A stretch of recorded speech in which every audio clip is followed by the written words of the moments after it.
This website's also helpful if you're going to travel, but doesn't really have to be if you're going to travel. This is tasteatlas.com.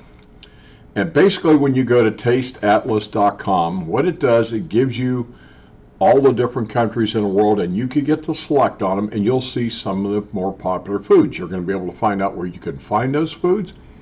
You can also do one other thing with this. You can actually find the recipe for those type of dishes that you might be interested in. So let's go and take a look here. Let's explore the map, okay? And we're going to kind of scroll down so you can kind of see something. And let's go. What do we want to pick out? We want to go possibly, let's try something in Spain, okay?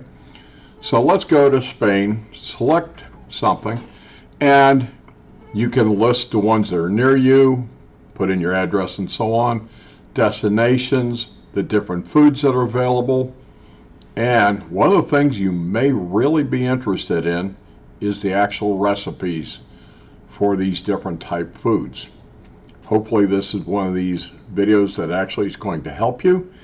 If you like it, please like the video, subscribe, and we'll come up with more helpful videos here in the very, very near future. Thank you for viewing.